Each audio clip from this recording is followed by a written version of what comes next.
दोस्तों, शरीर को मजबूत और दिमाग को तेज करने के लिए हमारी दादी नानी सर्दियों में ताकत के लड्डू बनाती थी। यदि आपके जोड़ों में दर्द होता है, सर में दर्द होता है, वीकनेस रहती है, तो ये लड्डू इस तरह की कई बीमारियों को दूर करेगा बहुत ही कम खर्च में, बिना किसी साइड इफेक्ट के। आज की इस वीडियो में मैं आपको इस ताकतवर लड्डू को कैसे बनाते हैं संपूर्ण जानकारी के साथ बताऊंगा। अगर आप बहुत ज्यादा पतले दुबले हैं और तेजी से अपना वजन बढ़ाना चाहते हैं तो ये वाला लड्डू रोजाना खाने से 7 दिन के अंदर आपको रिजल्ट देखने को मिल जाएगा। लड्डू को बनाने के लिए सबसे पहले हमने लिए हैं अलसी के बीज। अलसी के बीज में ओमेगा 3 एसिड पाया जाता है। इससे शरीर को 1 या 2 नहीं बल्कि ढेरों फायदे मिलते हैं। इसके बाद हमने एक कढ़ाई को गर्म होने के लिए रख दिया था और इसमें हमने डाला है देसी घी। तो दोस्तों, देसी घी के काफी फायदे होते हैं। घी इम्यून सिस्टम को मजबूत करने में मदद करता है। जिन लोगों को कब्ज की समस्या होती है उनके लिए देसी घी रामबाण इलाज है। इसका सेवन करने से पाचन तंत्र दुरुस्त रहता है। जिन लोगों की त्वचा रूखी हो जाती है या फिर जिन्हें रूखी त्वचा की समस्या होती है, ये लोग देसी घी का इस्तेमाल करके इस प्रॉब्लम से छुटकारा पा सकते हैं। पुराने समय से ही बुजुर्गों द्वारा हड्डी को मजबूत करने के लिए देसी घी का सेवन करने की सलाह दी जाती थी। अभी देखिए, देसी घी अच्छी तरह से गर्म हो चुका है। इसमें हम अलसी के बीज डाल रहे हैं। तो दोस्तों, अलसी के बीज को हमें अच्छी तरह से भूनना है जब तक कि इसका कलर और ब्राउन न हो जाए। तो अलसी एंटी फंगल गुणों और एंटीऑक्सीडेंट से भरपूर होती है। अलसी 2 प्रकार की होती है, सुनहरी और भूरी अलसी। अलसी में ओमेगा 3 एसिड पाया जाता है। इससे शरीर को 1, 2 या नहीं बल्कि ढेरों फायदे मिलते हैं। ये हमारे हार्ट को हेल्दी रखने का भी काम करती है। इसके सेवन करने से बेड कोलेस्ट्रॉल को भी आसानी से बढ़ने से रोका जा सकता है। साथ ही ब्लड सर्कुलेशन भी नियमित होने लगता है। अलसी के बीज में फाइबर मौजूद होता है जिससे हमारा पाचन सही हो जाता है। तो अलसी के बहुत ही ज्यादा फायदे हैं। अगर मैं आपको फायदे गिनाने लगूंगा तो वीडियो बहुत ही ज्यादा लंबी हो जाएगी। तो जो भी चीजें मैं लड्डू में डालने वाला हूँ उन सभी के बारे में मैं आपको बताता रहूंगा, उसके क्या क्या फायदे हैं। जैसे कि आप देख सकते हैं, इसको हमने अच्छी तरीके से भून लिया है और इसका कलर भी ब्राउन हो चुका है। अब हमने गैस को कर दिया है बंद और इसके बाद हम अलसी के बीज को किसी एक बड़े बर्तन में लोड लेंगे। इसके बाद हम दूसरी चीज के बारे में बात करेंगे जो कि हम इस लड्डू में मिलाने वाले हैं और बहुत ही ज्यादा फायदेमंद वो होने वाली है। अब अगली चीज जो हम इस्तेमाल करने वाले हैं वो है नारियल का बुरादा। तो दोस्तों, नारियल के बुरादे के भी काफी फायदे होते हैं। तो यहाँ पर हमने सूखे नारियल का बुरादा लिया है। इसको हमने कढ़ाई में डाल दिया है। इसमें हमें किसी भी ऑयल का या फिर घी का इस्तेमाल नहीं करना है क्योंकि नारियल में पहले से ही काफी मात्रा में ऑयल रहता है। तो सूखे नारियल का सेवन करने से आपका पाचन तंत्र स्वस्थ रहता है। इसमें फाइबर प्रचुर मात्रा में होता है जो कि आपकी पाचन क्रिया को बेहतर बनाता है। सूखे नारियल का सेवन हड्डियों के लिए काफी लाभकारी होता है। इसमें कैल्शियम भरपूर मात्रा में होता है जो कि हड्डियों को मजबूत बनाता है। सूखे नारियल में पोषक तत्व और एंटीऑक्सीडेंट भरपूर मात्रा में मौजूद होते हैं। इसे खाने से शरीर की रोग प्रतिरोधक क्षमता यानी कि इम्यूनिटी मजबूत होती है। नारियल खाने से जोड़ों में दर्द की समस्या भी नहीं होती है। जैसे कि आप देख सकते हैं, हमने इसे अच्छी तरीके से भून लिया है और इसका कलर भी ब्राउन हो चुका है। उसके बाद हमने एक कढ़ाई को दोबारा से गर्म होने के लिए रख दिया है। इसमें हम थोड़ा सा देसी घी डाल रहे हैं। इसके बाद हम इसमें 3 ड्राई फ्रूट ऐड करेंगे जो कि आपकी सेहत के लिए काफी फायदेमंद होते हैं। सबसे पहले हम इसमें ऐड करने वाले हैं बादाम। बादाम के बारे में आपको बताने की जरूरत नहीं है, आप बचपन से इसको खाते आ रहे होंगे। इसके साथ ही हम इसमें डाल रहे हैं काजू। काजू आपके पेट के लिए काफी फायदेमंद होते हैं। कब्ज की समस्या होती है या फिर कई तरीके की समस्या के लिए काजू बादाम को इस्तेमाल किया जाता है। लेकिन बादाम थोड़े गर्म होते हैं, इसीलिए अगर आप इसको रात को भिगो के रख देते हैं और सुबह को आप इसको खाते हैं तो इससे आपके शरीर में आपको अनोखे फायदे देखने को मिल जाएंगे। जितने भी लोग वर्कआउट करते हैं ज्यादातर आपने देखा होगा वो काजू बादाम का सेवन जरूर करते हैं। अब दोस्तों, इसमें जो हम अगली चीज ले रहे हैं वो है कद्दू के बीज। तो कद्दू के बीज को अगर आप अपनी डाइट में शामिल करते हैं तो आपको हेल्दी फैट्स, मैग्नीशियम और जिंक की मात्रा मिल सकती है। कद्दू के बीज एंटीऑक्सीडेंट, मैग्नीशियम जस्ता और अनसैचुरेटेड फैट का एक अच्छा स्रोत है। इन बीजों में मौजूद ये सभी पोषक तत्व हृदय को स्वस्थ बनाए रखने में मदद करते हैं। कद्दू के बीज आयरन का भी एक अच्छा सोर्स है। आयरन शरीर के लिए जरूरी पोषक तत्व है क्योंकि यह शरीर में हीमोग्लोबिन का काम करता है। जब शरीर में आयरन कम हो जाता है तो थकान और कमजोरी का अनुभव हो सकता है। आयरन की कमी एनीमिया का कारण भी बन सकता है। खासकर महिलाओं में एनीमिया का रोग ज्यादा देखने को मिलता है। ये देखिए दोस्तों, हमारे सभी ड्राई फ्रूट अच्छी तरीके से रोस्ट हो चुके हैं। इसको हम किसी एक बर्तन में बाहर निकाल लेंगे। दोस्तों, सच बताना, इतना डिटेल में आपको कोई भी नहीं बताता होगा। इसके बाद हमने कढ़ाई को दोबारा से गर्म होने के लिए रखा है। इसमें हमने थोड़ा सा देसी घी भी डाल दिया है। इसके बाद हम इसमें डालने वाले हैं एक ऐसा ड्राई फ्रूट जिसको कहते हैं किशमिश। तो दोस्तों, सबसे ज्यादा पोषक तत्वों से भरपूर ड्राई फ्रूट में से एक है किशमिश। किशमिश जरूरी पोषक तत्वों जैसे कि vitamin, dietary fibre, potassium, magnesium और कई अन्य पोषक तत्वों से भरपूर होती है जो कि हमारी सेहत के लिए अच्छे हैं। इसमें आयरन, रेड ब्लड सेल्स बनने के साथ साथ शरीर में खून की पूर्ति भी होती है। इससे खून की कमी नहीं होती है और साथ ही आप हेल्दी भी बने रहते हैं। तो हमने इसको भी अच्छी तरीके से रोस्ट कर लिया है। इसको भी हमने इन मेवा के साथ मिला दिया है। इसके बाद दोबारा से हमने कढ़ाई को गर्म होने के लिए रखा है। इसमें हम इस बार थोड़ा सा ज्यादा देसी घी ऐड कर रहे हैं। घी अच्छी तरह से गर्म हो चुका है। इसके बाद हम इसमें ऐड करने करने वाले हैं मखाना। तो दोस्तों मखाना कई पोषक तत्वों जैसे कि प्रोटीन, फाइबर और एंटीऑक्सीडेंट से भरपूर होता है। इसे आप अपने नाश्ते के अलावा मेन कोर्स में भी शामिल कर सकते हैं। यह ग्लूटेन फ्री होता है, इसीलिए यह स्वास्थ्य को कई तरह के फायदे पहुंचा सकता है। मखाना उन लोगों के लिए एक अच्छा ऑप्शन है जो कि हेल्थ का ध्यान रखते हुए अच्छी चीजों का सेवन करना चाहते हैं। तो इसको भी हम अच्छी तरह से रोस्ट करेंगे, जैसे कि इसका कलर हल्का सा ब्राउन हो जाता है और ये कुरकुरे हो जाते हैं तो आप इसको उतार सकते हैं। ज्यादातर आपने देखा होगा नाश्ते में इसका इस्तेमाल किया जाता है, बहुत ही ज्यादा ये फायदेमंद होते हैं। तो चलिए हम इसे फटाफट से अच्छी तरीके से रोस्ट कर लेते हैं। कुरकुरे हो जाते हैं जब हम इसको उतार लेंगे। जैसे कि आप देखेंगे ये अच्छी तरह से कुरकुरे हो चुके हैं। हमने गैस को बंद कर दिया है और इसके बाद हम इसे किसी एक बर्तन में निकाल लेंगे।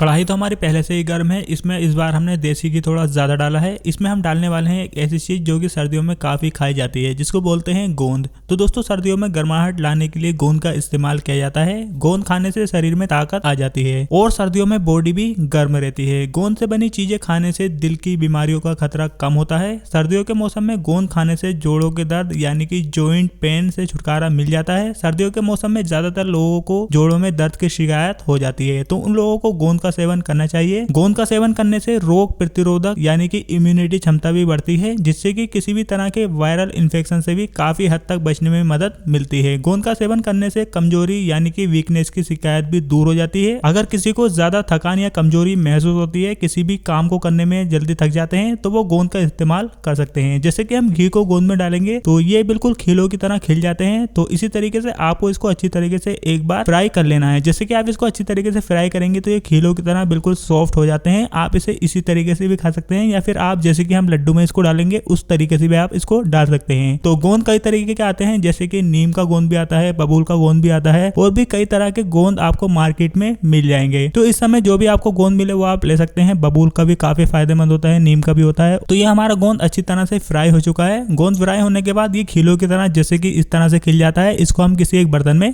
निकाल लेंगे। ये देखिए बिल्कुल सॉफ्ट हो चुका है। ये इसी तरीके से हमें इसे अच्छी तरह से भून लेना है। लो फ्लेम पर हमें इसे भूनना है। अब देखिए हमने एक बर्तन ले लिया है, इसमें हम सभी गोंद को डाल देंगे।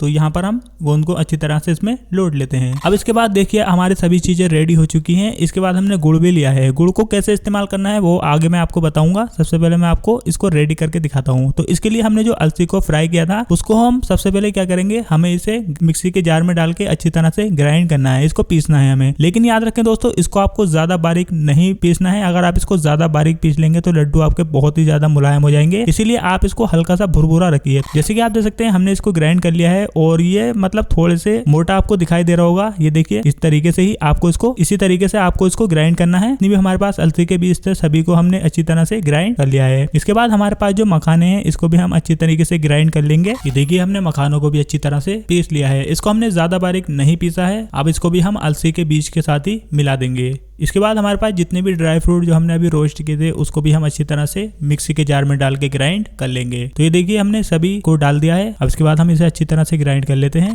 और ये देखिए इसको भी हमने ग्राइंड कर लिया है। इसको भी हमने ज्यादा बारीक नहीं किया है। इसको भी हम अलसी और मखाने के साथ ही मिला देंगे। इसके बाद हमारे पास जो गोंद है जो हमने अभी भूना था उसको भी हम इसमें डाल देंगे। तो इसको भी हम इसी तरीके से ग्राइंड कर लेते हैं। ये देखिए इसको भी हमने ज्यादा बारीक नहीं पीसा है। इसको भी हम इन सभी चीजों के साथ मिक्स कर देंगे। अब हम एक बार चम्मच की मदद से और हाथ की मदद से इन सभी चीजों को मिला देंगे। अब दोस्तों आप सोच रहे होंगे इसमें हमने कोई भी मीठी चीज ऐड नहीं की है, तो इसमें मिठास कैसे आएगी। तो लड्डू में मिठास के लिए हम एक चीज इस्तेमाल करने वाले हैं जो कि गुड़ होता है। सबसे पहले हम इन सभी चीजों को अच्छी तरह से एक बार मिक्स कर लेते हैं। अब लड्डू को मीठा बनाने के लिए हमने लगभग 1.25 किलो गुड़ लिया है। अब आप सोच रहे होंगे हमने गुड़ ही क्यों लिया है। तो दोस्तों गुड़ गन्नों से तैयार किया जाता है। नेचुरली मीठा होने की वजह से गुड़ कई प्रकार के पोषक तत्वों से भरपूर होता है। गुड़ आयरन, मैग्नीशियम, पोटेशियम का बेहतरीन स्रोत होता है। तो सबसे पहले हमने कढ़ाई में थोड़ा सा घी डाला है और इस बार हम गैस की फ्लेम को बिल्कुल लो रखेंगे और इसके बाद हम गुड़ को इसमें डाल देंगे। हमें इसको बिल्कुल लो फ्लेम पर मेल्ट करना है, मतलब इसको हमें अच्छी तरीके से पिघलाना है। तो दोस्तों गुड़ ब्लड से लेकर हड्डियों और मांसपेशियों को हेल्दी रखने में फायदेमंद होता है। खाना खाने के बाद गुड़ खाने का सबसे बड़ा फायदा ये होता है कि इससे पाचन क्रिया बेहतरीन हो जाती है। किसी को पाचन तंत्र मजबूत करना है तो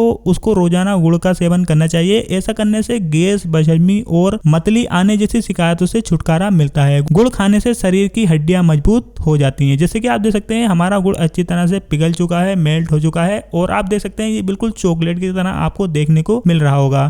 अब हम क्या करेंगे, अब हमने जो लड्डुओं का सारी चीजें तैयार की हैं उसमें हम गुड़ मिला देंगे। तो ये देखिए हमने पिघला हुआ गुड़ इसमें डाल दिया है। अभी ये थोड़ा गर्म है तो इसको हम फटाफट से चम्मच की मदद से इस तरह से मिला देंगे। तो ये अब जैसे कि हमने इसको मिलाया है ये अच्छी तरह से मिक्स हो जाने के बाद चिपचिपा थोड़ा सा हो जाएगा। तो चलिए हम फटाफट से सभी को मिक्स कर लेते हैं। अब दोस्तों कढ़ाई तो हमारी पहले से ही गर्म है, इसमें हमने थोड़ा सा घी डाल दिया है। इसके बाद हम इसमें ऐड करने वाले हैं खजूर। तो दोस्तों खजूर खाना सेहत के लिए काफी फायदेमंद माना जाता है। इसमें कई ऐसे पोषक तत्व पाए जाते हैं जो कि शरीर के लिए लाभकारी होते हैं। दोस्तों खजूर में fibre, calcium, magnesium, potassium, vitamin B6 और आयरन की भरपूर मात्रा पाई जाती है। जो लोग पेट की गड़बड़ी से परेशान रहते हैं उन्हें सुबह सवेरे खजूर जरूर खाना चाहिए। इसमें मौजूद फाइबर डाइजेशन और मल त्याग की प्रक्रिया को आसान बनाता है, जिससे कब्ज और गैस की समस्या भी दूर हो जाती है। तो हमने खजूर को भी अच्छी तरीके से भून लिया है, फ्राई कर लिया है। अब हम क्या करेंगे, इसे भी हम लड्डू के साथ मिला देंगे। तो इस बार हमारी जो खजूर है थोड़ी सी ठंडी हो चुकी है। हम फटाफट से इसको अच्छी तरीके से एक बार सभी चीजों को मिक्स कर लेंगे। तो खजूर को मिलाने में थोड़ा समय ज्यादा लगता है क्योंकि ये थोड़ी चिपचिपी हो जाती है। अब चलिए हम फटाफट से सभी चीजों को अच्छी तरह से मिला देते हैं और इसके बाद हम लड्डू तैयार करते हैं। तो ये देखिए दोस्तों आप इस तरीके से हाथ से लड्डू तैयार कर सकते हैं। इसी प्रकार से हमने सभी लड्डू को तैयार कर लिया है। तो दोस्तों ये अलसी के जो लड्डू हैं बहुत ही ज्यादा लाभकारी माने जाते हैं। तो जैसे कि मैंने वीडियो के स्टार्टिंग में ही आपको बताया था, यदि आपको अपने शरीर में कमजोरी लगती है तो आप ये ताकत के लड्डू बना सकते हैं। इससे आपकी वीकनेस भी दूर होगी और आपकी हड्डियों में जो दर्द होता है, जो आपके सिर में दर्द होता है, बहुत ही तरीके की मतलब बीमारियों में ये काम आते हैं। तो पुराने समय से ही लड्डू बनते चले आ रहे हैं। तो आप इस तरीके से अलसी के लड्डू बना के घर में खा सकते हैं। आप दूध के साथ इसका इस्तेमाल कर सकते हैं, रात में कर सकते हैं, सुबह में भी कर सकते हैं। अगर आपको ये वीडियो अच्छी लगी हो तो आप इसको लाइक शेयर जरूर करें। अगर आपका कोई सवाल हो आप नीचे कमेंट्स में भी बता सकते हैं। और अगर आपको चैनल हमारा पसंद आए तो आप चैनल को सब्सक्राइब करके इस वीडियो को शेयर भी कर सकते हैं। तो आज की वीडियो में इतना ही, मिलते हैं अगली नई वीडियो में।